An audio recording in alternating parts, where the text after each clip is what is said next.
Batman Dark Patterns, issue 6. I'm not too sure which issues I have. I know I don't have all of them in chronological order, or at least I didn't read it from start, beginning to now. I am missing issue 5, so I don't know what happened before this. But what I can tell you that happens in this is that Arnold Wesker, aka Scarface, aka the Ventriloquist, takes over an apartment complex. Things go awry. Arnold Wesker ends up, having assistants, if you will, try to carry on the Scarface legacy, and then as a result, the whole apartment complex becomes crazy. And they're all wearing like these masks, these wooden dummy masks, to show that they are underlings, if you will. Of Scarface. You see that guy's on, the dead cop is on like strings, and Michelle, her husband, is dead. And so it's been a wild ride. I really wish I would have got issue 5, but I was just, sometimes when I get issues, like I don't necessarily want to read them from start to finish. I've said in the last video, I might get issue 1 and then jump to 3 and 4, or just jump to from 1 to 4, because I know issues 3 and 4 is where the action's gonna be.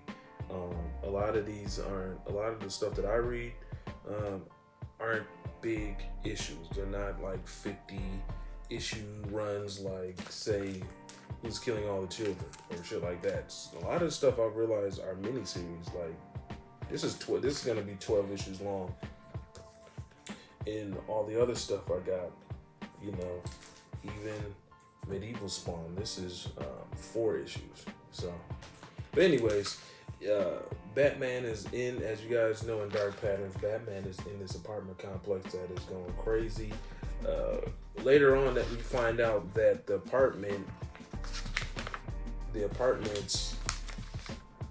residents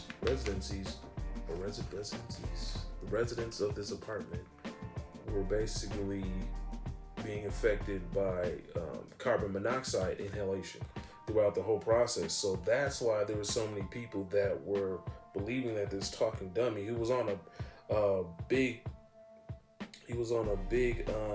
what is it?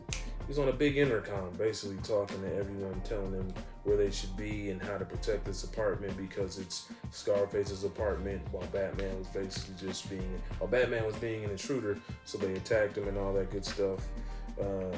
So yeah, very epic, very dangerous, high stakes. There's danger around every corner for Batman, because he's going into a hostile environment where everybody wants to kick his ass. And now, eventually he meets up with Arnold Wesker, who was the main, puppeteer, if you will, for Scarface.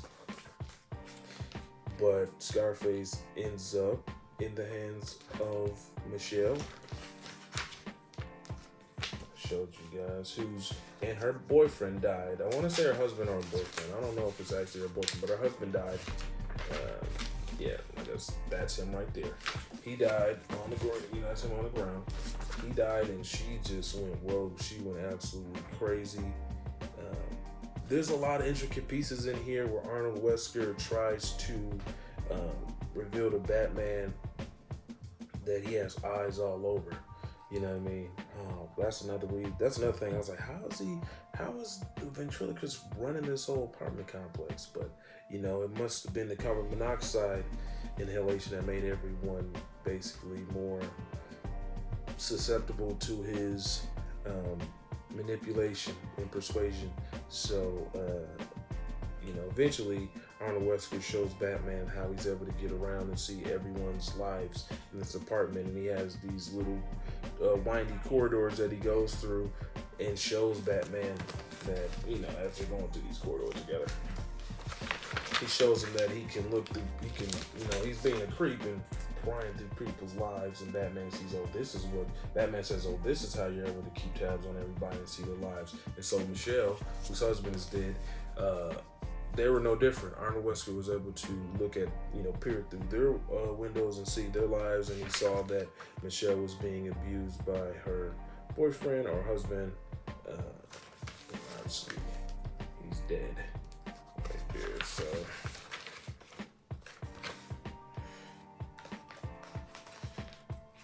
you know what? I'm tripping. I thought that guy on the ground right here was her husband. Oh, is it?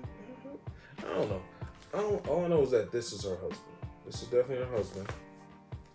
Because later on, Wesker explains to Batman that, or he tries to explain to Batman something because I should mention this, his tongue was cut out. His tongue was cut out, and he tries to explain to Batman that, once things got really dangerous in the apartment complex, more specifically, a cop was killed.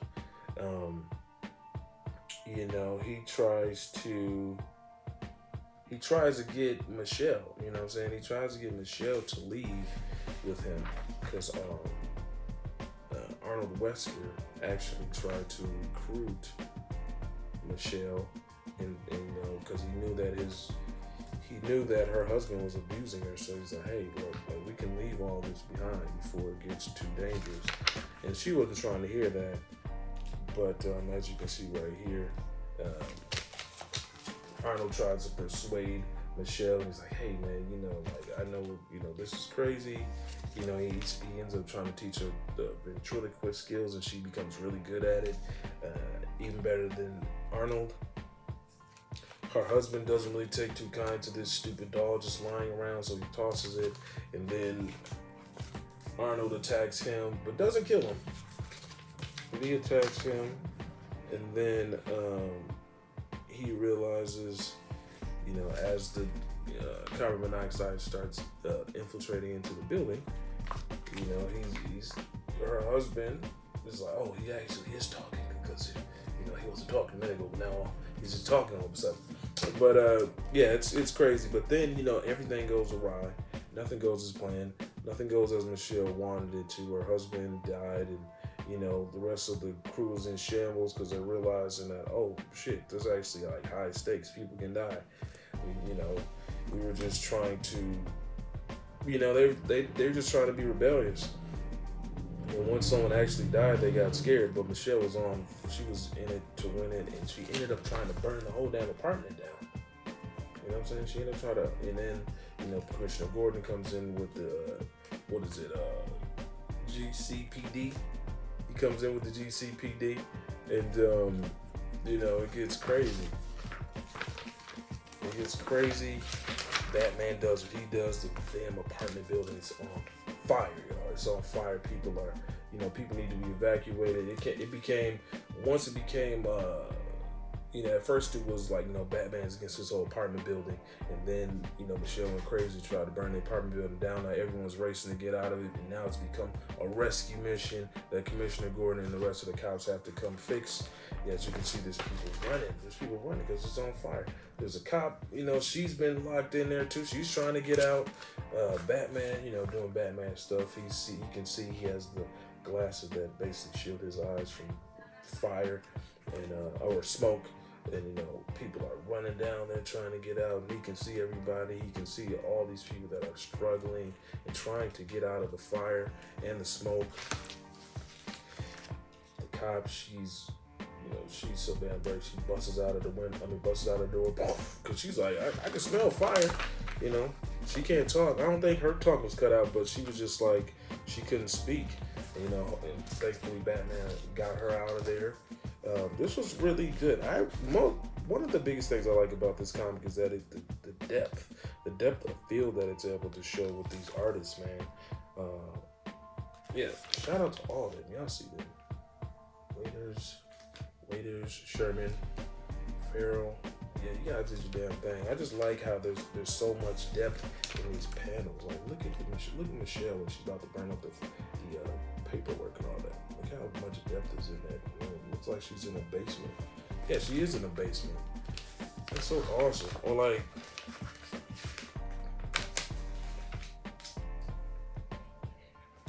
stuff like that. You know what I mean? See the depth. See the depth in the stuff like this. How Batman is in this tiny little confine within the apartment, like the inner working areas of the apartment with Arnold Wesker. Like I like the steps, like you see the other steps, basically like, you know what I'm saying, ascending or going down if you know, depending on what you're trying to do. Like I really like that. Yeah, I'm really, as I'm starting to draw my own comics, I find that stuff really, like, that takes a lot of skill to show that much depth. But I think there's this one too. Yeah, like that's so tough. A lot of depth, a lot of time. Eventually, Batman and the rest of the GCPD and Commissioner Gordon are able to get as many people out as possible. And Arnold Wesker leaves. Batman's like, "What are you looking at?" As Arnold Wesker, aka Ventriloquist, puppeteer of Scarface, as he looks as the building is blowing up and fired in flames, a big plume of Scarface is right there. And I think it's Batman who asks him, "What?" Batman's like, "What are you looking at?" And he sees the face of Scarface in the fire or in the smoke, and I was like, "Oh shit, that is crazy." So at the end of it, the coroner and Commissioner Gordon and Batman are trying to figure out what exactly inspired all these people to act on the will of Scarface. And eventually, the coroner says, what did he say? He says the coroner says auditory hallucinations are a possible side effect of carbon monoxide inhalation. So he blames all the actions on carbon monoxide inhalation. And then Batman says, yes, that's all it was. And then I think the coroner goes back and says, that's all it could have been. So it's like, oh, it's not, just to put the stamp on it that it was all logic. It was all logic. It wasn't, this dog wasn't really talking. But yeah, they had their conversation right there. I was just seeing the smoldering apartment right there, and it continues in issue 8. Yeah, man, this is worth it. I would say that Dark Patterns is definitely worth looking into, man, reading the whole thing. I don't read comics in the chronological order, you know what I'm saying? For me, it's like covers. It's covers for me. Like if I'm reading, obviously, most of the time I want to start off from issue 1, but it depends, man. It depends on the cover.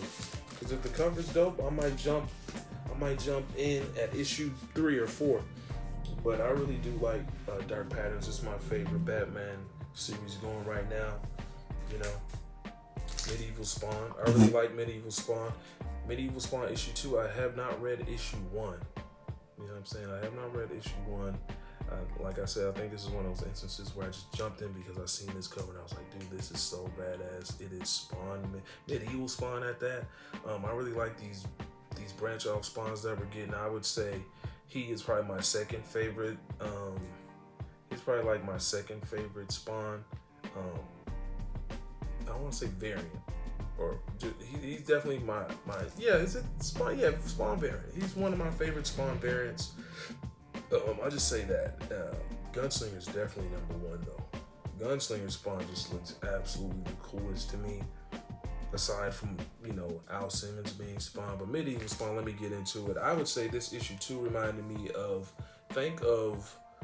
the dark and gloomy times of Game of Thrones, specifically when they were at the wall, and shit started to go crazy. And think of Jon when he was in his master's quarters, and then they finally saw what a White Walker was for the first time. Think about that, and then think of throwing Spawn, Medieval Spawn, in there at that exact point in time, and it's absolutely crazy. This reminds me of those times. It even shows you, it was like, it doesn't show you completely, but you can kind of tell there was like nods to it. Just look at the back. It's so funny. I said that before I got to the back of the pages, because after you read the comic, there's like a couple other pieces of there's a couple more pages left, which is usually reserved for advertisement, McFarlane Toys, things of that nature. Y'all see, he's doing his thing, promoting. See Gunslinger Spawn doing his damn thing. But yeah, House of Dragon. I was like, yeah, it made perfect sense. I mean, just to show you guys what I'm talking about. Just to show you guys what I'm talking about.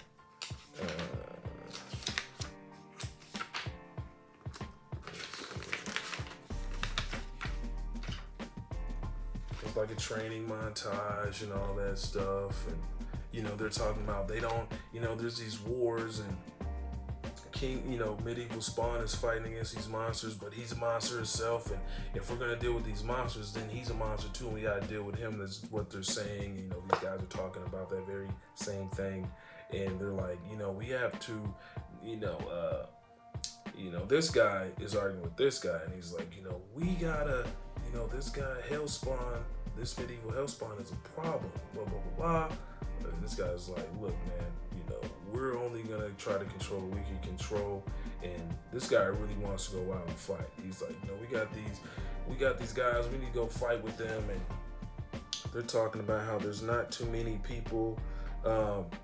This is another prime example of what I'm trying to get across. He says, the bigger dude says, this outpost barely has 40 knights available to it. I've heard of this demon slaughtering entire armies single-handed. It would be irresponsible of us to throw away those lives so recklessly. It kind of made me, it was like a callback for me to, Game of Thrones, the wall, they never have enough people to guard or go out and fight, and, they're always in limbo, constant flux, and so just, just seeing all this stuff, they're in a castle, and, they're fighting in the training area, and, people are in armor, and it kind of just looks like another outpost of the Night's Watch. And then you got, medieval Spawn kicking ass, and at the end of it, they end up making Hellspawn an enemy. Not Hellspawn. Well, yeah, Hellspawn, but medieval Hellspawn. They end up making him an enemy, and treachery happens. So those two that were going at it, talking about, hey, we need to go fight this Hellspawn because, if we're supposed to be the guys who fight and, take care of these monsters, then we have to take care of all monsters. We can't give any exemption, any favoritism to anyone, even if he's fighting the monsters. Like, we don't know if he could go against us at any time. And so that's what happens. At the end of it, they make him the bad guy, because those two dudes that were arguing, they clashed, but betrayal happened, and they clashed, and the fat guy was killed, and the guy, he was telling them, hey man, we need to, bring our forces together, we need to stop the medieval Spawn, and he's a menace, just like the rest of these monsters. He got his way because he realized that he found out that there were other people that were appreciative and that were supportive of his cause and what he wanted to do with the ranks of soldiers that they had at their disposal. So once he realized that, he basically killed the other commander and was like, we will clean. He's talking about, he's talking to the rest of everyone. He's talking in front of everyone after he's dead. He's dead somewhere in a corner somewhere, and the guy took control, and he's like, hey, now then, we have much work to do. He even lied about it. He said, now we have much work to do. For too long, Satan's beasts have been allowed to roam free, defiling our lands, terrifying and murdering our people. That's not where he lied. He says, Abbot Brown was sorry he could not say goodbye himself, but he was called away abruptly. He asked me to pass on his deepest thanks to you. He's dead. He ain't passing no condolences, no thanks to nobody. It's betrayal. He said, it ends today. Today, we recommit ourselves to the Order's noble mission. We will cleanse this world of every vile, infernal creature that has been unleashed on it. Well, here it comes. Starting with the Hellspawn. So yeah, they got all the ranks that they could, and they are making an enemy, making the number one enemy of Medieval Spawn. So yeah, I got issue 3 and issue 4 coming. I know I got issue 4 coming. I don't know if I got issue 3 coming, but it's a mini series anyway. I like this. I like Medieval Spawn. You know what I'm saying? I really like Medieval Spawn, and I was definitely anticipating this, and I'm so glad that I got it, because I think what Todd McFarlane's been able to do with getting all these talented people under his umbrella is nothing short of remarkable, keeping Spawn going for so long. And now I probably say he's always been branching out the universe, but I think now more than ever it seems like, you got Medieval Spawn, you got Gunslinger Spawn, you got all these different Scorched, all the spawns and that, man, he's just absolutely killing it. One World Under Doom, I really like One World Under Doom. This is another one of those instances where I got issue 1, didn't get issue 2 or 3. I just read the summaries of each issue, and I was like, okay, which one would I want to read more? Which summary is sticking out the most that I think would be dope to see, basically expressed through comic panels, and I was like, this one. So he fought Dormammu in this one, and it's, I would say it's pretty quick. There wasn't too much dialogue. I'd probably give this a 3.8 out of 5, which to me that is really good, considering that there wasn't much story here. I mean, there was enough. You know what I mean? There was a lot of dialogue in the beginning, so let me kind of renege on that. But he fights Dormammu, and the fight is absolutely insane, man. It's how you think it would be, and it reminded me of just how Medieval Spawn reminded me of Game of Thrones. I mean, medieval Game of Thrones. Already right there, it would have a connection. But this reminded me of Doctor Strange 1, with the common denominator being Dormammu, when Doctor Strange at the end fought Dormammu and tricked him and all that stuff. Doctor Doom had all those different spells that Doctor Strange had at the end, and he used them, but in his own way. And it's really nice. It was really cool to see how Doctor Doom would use those same, you know what I'm saying? It was really cool to see how he used the same stuff that Doctor Strange used to defeat Dormammu, but in his own way. But he didn't defeat Dormammu though, because Dormammu was just that, he uses absolutely a unit in this one. And so, let's see right there, Dormammu versus Doom. It turned out to be really good, man. This fight spanned all across this, this whole comic book. There wasn't a moment where they weren't fighting. And when they won, honestly, that's not true. But even when they stopped fighting, Doctor Doom was still under duress and he was fighting. So this is absolutely incredible. Like, they're just going at it, man. They're just going at it. I love the action. I liked that Dormammu was not just this big head and this big figure, but he had his own uniform, and I thought it was very tactical looking. I really liked it. Very scientific based, very futuristic, and the fire hands and the fire head skull mix is pretty dope. He sent Doctor Doom packing, man. The only thing Doctor Doom could do in this whole series, this whole issue, is basically just survive, which I'm really not used to seeing Doctor Doom in that predicament where he's just getting his ass handed to him. Usually he's 2-3 steps ahead of anyone he fights. But that's why I got this though. Honestly, like I said, I read the summary and I was like, man, he gets beat up by Dormammu. But I was like, what does that look like? Him against Dormammu? And so at the end of it, he ends up joining the Avengers. which is ironic because he's usually the main villain of. I mean, he's usually one of the main baddies, villains of, Fantastic Four, X-Men, Avengers, all that. But they all have the common enemy, and Dormammu is that common enemy. And I really like that. I was right. There was a lot of action in this fourth issue, and I wasn't let down. I felt like the other ones were a lot of exposition. I felt like 2 and 3 probably had a little more exposition than I cared for at the time. And I was like, I want to see Doctor Doom fight. I want to see him fight Dormammu. And so, yeah, this did not disappoint me. I think One World Under Doom was absolutely fantastic, especially this main line of him doing work. I haven't read any of the other ones, but yeah, I'm glad I have this, and I would tell anyone, if you're trying to get into Doom, this is the perfect one to get. This is the perfect avenue to do that, so check this out. And thanks for rocking with me, guys. This is another episode of Art and Our Entertainment, and I will be back with more comic book reviews, while I'm on my journey of making my own comic book. So, love y'all. Peace. Ciao.